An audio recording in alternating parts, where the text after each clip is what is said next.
कि अमेरिका जिस देश में रह रहा है उसी देश की सेना को हमले करके मार भी रहा है। रात फिर अमेरिका ने इराक के कई सारी जगहों पर हमले किए हैं और ये हमले अमेरिका ने किसी संगठन के ऊपर नहीं किए हैं, बल्कि इराक के मुताबिक अमेरिका ने ये हमले इराक की सेना के ऊपर किए हैं। इराक की सेना के ऊपर हमले हुए, जिसके बाद इराक और अमेरिका की सेना आमने सामने आ चुकी हैं। अमेरिकी सेंटकॉम ने बताया कि हमने रात जो हमले किए हैं वो इराकी सेना पर नहीं, बल्कि कताइब हिजबुल्लाह जो संगठन है, इस्लामिक रेसिस्टेंस संगठन है, उनके ठिकानों पर किए हैं। खासकर कताइब हिजबुल्लाह जो इराक के अंदर संगठन है हिजबुल्लाह का, उसके ऊपर हमने ज्यादा हमले किए हैं और इस हमले में कताइब हिजबुल्लाह का सबसे बड़ा कमांडर भी मारा गया है। सेंटकॉम ने जानकारी दी कि अबू वाकिर अल सादी हिजबुल्लाह का एक बहुत बड़ा कमांडर था, जो मिडिल ईस्ट के अंदर इराक और सीरिया जैसे देशों में, जॉर्डन जैसे देशों में अमेरिका के ऊपर हमले करने का मास्टरमाइंड था। इसी के कहने पर सारे हमले अमेरिका के ऊपर इराक और सीरिया के अंदर होते थे। अमेरिकी सेंटकॉम दावा कर रहा है कि हमारे सैनिकों ने रात इसको मार दिया है, जबकि इराक का कहना है कि अमेरिका ने रात जो हमले किए हैं वो खासकर इराक की राजधानी बगदाद में थे और इन हमलों में इराकी आर्म फोर्स के कई सारे सैनिक मारे गए हैं। इराक और अमेरिका की सेनाएं आमने सामने आ चुकी हैं। इराक भड़क चुका है, लेकिन बात वही है कि कमजोर इराक क्या अमेरिका का सामना कर पाएगा।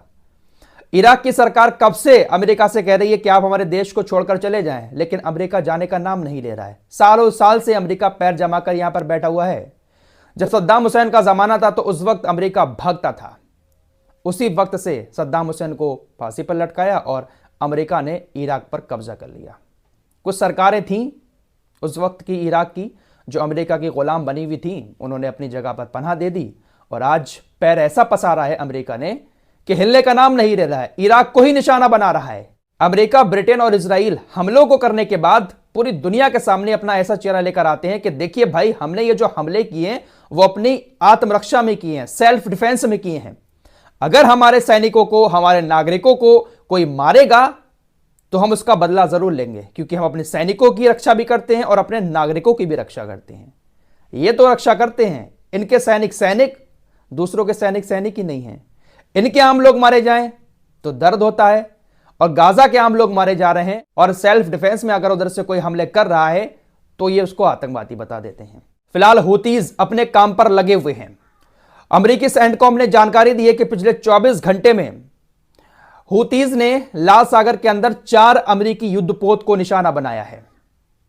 4 अमेरिकी युद्धपोत पर हमले किए हैं हूतीज ने। हूतीज ने परसों ही कहा था ना, अपने हमलों को तेज कर देंगे, और हमले तेज हो भी गए हैं। एक और बड़ी खबर आपको बताऊं दोस्तों, ये जो जंग चल रही है ना, जिसमें एक चेहरा हमास के आतंकवाद का दिखाया जा रहा है, दूसरा चेहरा इजराइल के सेल्फ डिफेंस का दिखाया जा रहा है। मेरे दोस्तों, ये एक झूठ का पुलिंदा है। इजराइल के अंदर एक न्यूज चैनल है कान न्यूज, उसने एक बहुत बड़ा खुलासा किया है। हमास ने 7 अक्टूबर को जिस संगीत समारोह में इजराइल के यहूदियों के ऊपर हमला किया था, उस हमले में जो लोग मारे गए थे, जो लोग घायल हुए थे, उनकी संख्या उतनी नहीं थी जितनी इजराइल की तरफ से बताई गई है। इजराइल के कान न्यूज ने एक जांच की। उस जांच में पता चला कि 7 अक्टूबर के हमलों में जो लोग पीड़ित थे, सरकार ने उनको मुआवजा दिया। किसी के परिवार वाला मर गया, उसको मुआवजा दिया, कोई घायल हो गया, उसको मुआवजा दिया। तो कान न्यूज ने अपनी जांच में यह बात पाई कि दर्जनों ऐसे यहूदी हैं जिन्होंने फर्जी क्लेम किया कि 7 अक्टूबर के संगीत समारोह में वो भी शामिल थे और उनके भी परिवार का कोई मरा है, उनके भी परिवार का कोई घायल हुआ है। यह सिर्फ और सिर्फ मुआवजा पाने के लिए झूठ फैलाया गया। यहूदियों ने अपनी सरकार के सामने झूठे सबूत पेश करते हुए कहा कि देखिए, हम भी 7 अक्टूबर के हमले के पीड़ित हैं, हमास ने हमें भी सताया है, हमारे ऊपर भी जुल्म किया है, इसलिए हमें भी मुआवजा दिया जाए। लेकिन वो हमास के सताए हुए नहीं थे। तो ऐसे बहुत सारे लोग सामने आए। तो कह सकते हैं कि जो मौतों का आंकड़ा बताया गया था कि इतने लोग मारे गए, इतने घायल हो गए, वो भी कहीं ना कहीं एक झूठ का पुलिंदा था। अमेरिका का विदेश मंत्री एंटनी ब्लिंकन इस वक्त मिडिल ईस्ट के अंदर आया हुआ है। इसने एक बयान दिया कि अमेरिका ने सबसे ज्यादा इजराइल की मदद की है। यहूदियों को खुश करने के लिए इसने यह बयान दिया कि अमेरिका ने सबसे ज्यादा मदद की है, लेकिन इसने यह नहीं बताया कि जो हमने मदद की है इजराइल की, उस मदद से इजराइल ने तकरीबन 10-12 हजार बच्चों को मार दिया गाजा के अंदर। फ्रांस की बात कर लेते हैं। अभी 2-3 दिन पहले ही मैंने कहा था ना कि फ्रांस कभी कभी ऐसा लगता है कि अपने तेवर बदल रहा है, गाजा के सपोर्ट में बयान दे देता है, इजराइल के खिलाफ कभी कभी बयान दे देता है। लेकिन कल इमैनुअल मैक्रों का बयान आया है, 7 अक्टूबर का हमला हमारी सदी का सबसे बड़ा यहूदी विरोधी नरसंहार था। 7 अक्टूबर के हमले को तो यह नरसंहार बता रहा है, लेकिन इसकी जुबान से भी अभी तक गाजा के नरसंहार को लेकर, बच्चों की मौतों को लेकर एक भी बयान सामने नहीं आया है। ये लोग कभी सुधरने वाले नहीं हैं। भले ही दिखावे के तौर पर इनकी तरफ से कभी कभी गाजा के सपोर्ट में बयान आ जाते हैं कि इजराइल को ऐसे हमले नहीं करने चाहिए, इजराइल का कोई हक नहीं है गाजा के लोगों का फ्यूचर तय करने का, ये सिर्फ और सिर्फ दुनिया को दिखाने के लिए होते हैं, लेकिन अंदर अंदर बहुत काले हैं ये। दोस्तों, कल शाम की वीडियो में मैं आपको बता चुका हूं कि हमास ने इजराइल के सामने एक प्रस्ताव रखा है सीज फायर की डील को लेकर। हमास ने कहा कि 4.5 महीने का सीज फायर हो, इसके लिए हम राजी हैं, बाकी हमारी जो शर्तें हैं वो शर्तें भी इजराइल को माननी पड़ेंगी।